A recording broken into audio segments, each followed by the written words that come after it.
Giplay. Violence against women. So, violence against women appears as one of the country's pervasive social problem. According to 2017 National Demographic and Health Survey conducted by the Philippines Statistics Authority, 1 in 4 Filipinos women aged 15 to 49 has experienced physical, emotional, or sexual violence by their husband or partner. It is indeed alarming that despite effort to address concern about persist. Vow is deemed to be closely linked with the unequal power relation between women and men, otherwise known as gender-based violence. This perception leads to men to gain more power over women. Hence, vow becomes a form of men's expression of control over women to retain power. So, according to Republic Act 9262 or the Anti-Violence Against Women and the Children Act of 2004, vow is any act or a series of acts committed by any person against a whom that has or had a sexual or dating relationship. Vow includes but not limited to the following acts: physical violence or the act that includes bodily or physical harm. Sexual violence or the act that is sexual in nature committed against a sexual or her child. Psychological violence or the act or omission that causes or are likely to cause emotional suffering of the victim. Economic abuse or the act that makes attempts as a woman financially independent. So, in the Philippines, some realities that contribute to the vulnerability of Filipino women who vow are being accused as never or neglectful of their duty as wife. That is why they are victims by their spouses or being raped due to flirtatious ways. So, ito ang Philippines, kanang mga bana sa mga bana kana silbi ilang kuno ila kanang bitin nila maayo ang ilang asawa, like ila sa pao nila bumuhon maayo. So, Battered wife. So, filing sexual harassment is interpreted by her employee being malicious in the appreciation of her good looks. So, sa mga trabaho na, yung mga malicious na mga trabahador, no? So, di malikayan nga, paghimo sila ka ng flirtatious ways na kanang ilang mahikap baro, sexual harassment. Next is impacts of vow. Vow strikes the personhood of women. It does not only affect women's physical and reproductive health, but especially their mental and emotional state. It has caused women to feel ashamed and to lose their self-esteem. It affects women's personal security. So, dere ka na, dito sa kayo na physical na makuha nila, ilang physical ma-affect, but also ilang mentally and emotional state.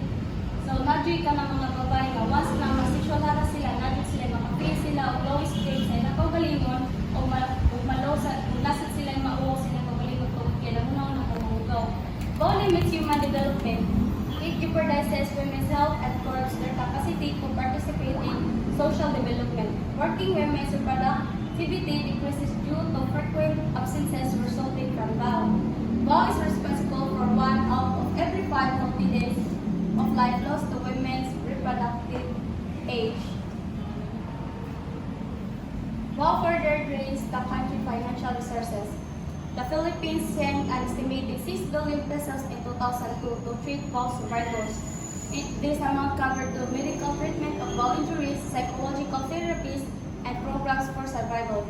For survivors, maintenance of shelters, cost of legal and court proceedings to prosecute predators, training costs of service providers, and other indirect social costs to family members of vow survivors.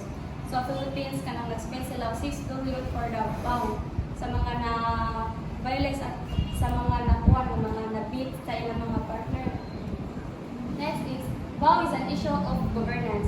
A state promotes good governance when it makes available effective remedies to eliminate vow in the homes, in the community, and in the state. So, kanang mga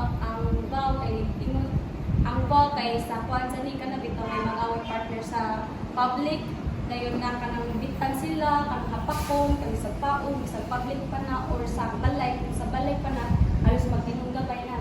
So, Interagency Council on Violence Against Women and their Children. Next is Interagency Council Against Trafficking, Local Community on Anti-Trafficking and Vow, Barangay Vow Desk. address gendered social problems. So achieving gender equality is key to ending extreme poverty. When women and girls have a quality education, access to healthcare, sustainable livelihoods, and a set of the decision-making table, economies shift.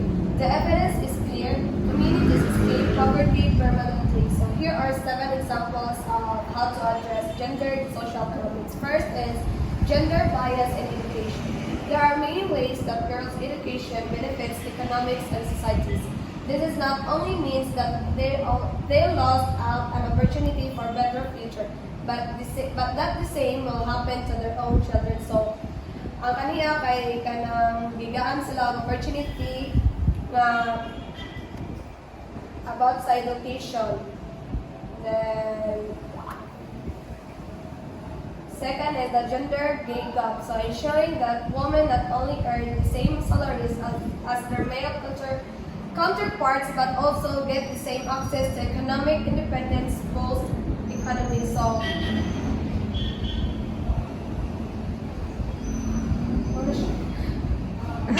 third is gender disparities in agriculture. So women make up nearly half of all farmers, possibly gender disparity or more. Yet they have less productive fields than men. So reports show that women have less access to critical tools and resources, specifically research, seeds, training, and labor. So ang diri kay kanang mas less ang access sa mga men ay sa mga women kaysa sa men. That even when they receive equal access to these resources, it often doesn't lead to equality of income. So, equal ang ilang access, but di gihapon equal ang income sa women of men. So, as the primary caretakers of children, women struggle to get their goods to market, particularly in rural areas. So, reduced harvest and access mean reduced income, which is all the more damaging because women tend to reinvest their earnings back into their families and their community. When women don't earn as much, everyone loses. So, muna siya. Dili maka-earn ang mga babae, so ang tanan kayo makakuha ng mga losses. So, poor access to healthcare. So, it isn't surprising that people living in poverty have less access to quality healthcare. Children of sick mothers are less likely to access healthcare themselves, and older siblings are usually forced to drop out of school to take care of younger siblings and contribute to the household. So, mga siya, mga poor kay maka-access to sa mga healthcare, especially sa mga children. So, 5, the high price of collecting water. So, more than 2 people worldwide don't have access to clean water at home. According to the UNICEF, women and girls spend a collective 200 million hours collecting water every day. So this is the time that they could spend studying in school and employment or running their own businesses. So kaniya kay sa una kay kanang mangita pa dyan sila o kanang limpyo nga tubig nga kaniyang the high price of collecting water kay makaspend na sila sa kanang ilang pag-eskwela, sa ilang pagtrabaho kaysa sa ilang pagkawalit taon tubig. Then, 6, kay child marriage and other forms of gender-based violence. So, according to UNICEF today, more than 700 million women were married before they turned 18. Forced and early marriage is one of the many forms of violence against women and girls. This includes sexual violence, female genital mutilation, trafficking, and honor killings. All forms of GBV contribute to the belief that men and women can be treated differently based on stereotypes that vary from culture to culture. For example, kanang Muslim no, so dili pa sila 18, kuha naman sila, arrange naman sila sa kasal. So, sa kanang gabi na kanang suod ang ilang mga pinikanan. So, kuha na sila, arrange silang kasal before sila Fixed 18. marriage. Oo, fixed marriage pa sila sa before pag-18 sila. So 7, lack of representation for women and girls at the policy level. Keeping women away from the decision-making table means that legislation and public policy is unlikely to be created equitably. So, concern on gender equality. So the United Nations identifies gender equality as goal number 5 of its 17 Sustainable Development Goal to hit by 2030. To reach this, our approach and concern is to address the root causes of gender disparity. Many of these causes are similar to the factors that perpetuate global poverty and hunger. Violence against women and international activism is 1 in 3 women worldwide experience physical or sexual violence. So, mostly by an intimate partner, violence against women and girls is a human rights violation and the immediate and long-term physical, sexual, and mental consequences for women and girls can be devastating, including death. At least 155 countries have passed laws on domestic violence and 140 have legislation on sexual harassment in the workplace. World Bank 2020.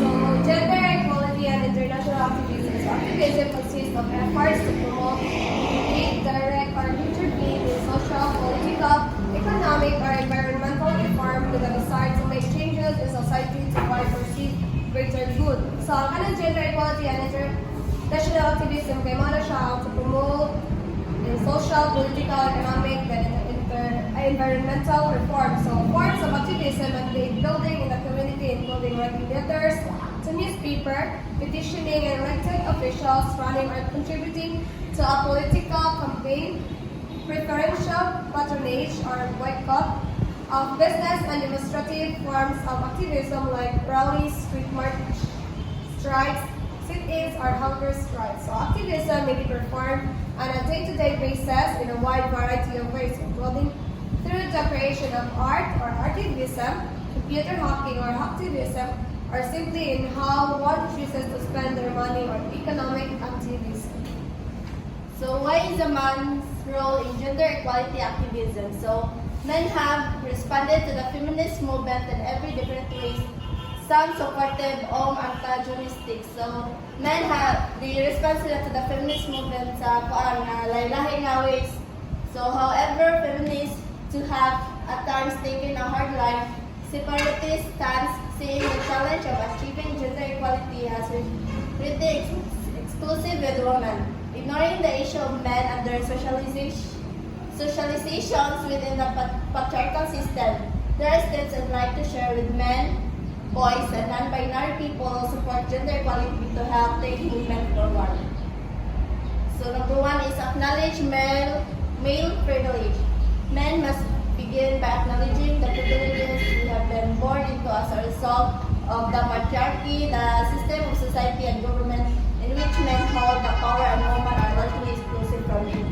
Number 2 is show solidarity. So, although raising awareness of male privilege and acknowledging that girls and women face discrimination shows progress, this alone will not stop the perpetuations of those forms of oppression. So, it is necessary to stand with women and girls in their daily struggles for the eradications of patriarchal, sexist, and misogynist constructs so they may have access to equal freedom or equal respect and equal power. 3 is understand that the causes of gender inequality is universal. So, that content is important, but the root causes of discrimination. So, discrimination and inequality are the same unfair gender roles or normalized abuse and harassment and attempts to undermine women in order to exert control over them. So 4, challenge negative masculinities in its most extreme form, negative or toxic. So masculinity is discrimination, subjugation, or violence towards the feminine. Number 5 is have an interpersonal lens. Intersectionality has become fundamental within the social justice movement to work towards as a shared vision of progress. Intersectionality has become fundamental within the social justice movement to work towards a shared vision of progress. So, sa pagkawala na siya, guys. So 6 is help transform power dynamics. Men often fear the empowerment of girls and women will mean losing out, but equality benefits us all. We must be allies against all forms of discrimination and abuse, and we must help create a new type of man by addressing men's fear and resistance. We can also become positive role models for other men to show that caring for ourselves and the well-being of others is not just a feminine trait. So, mao na siya mga kanahuluan of how to address ang men's fear and resistance na dili ra sa pang-feminine trait. So, 7 is share your platform, support girls in taking the lead. So, unfortunately, men under patriarchy have tended to possibly underestimate girls and women's power to create change and to benefit the whole community. Therefore, it is our role as progressive boys and men to share those spaces that patriarchy has granted us and promote girls and women's leadership.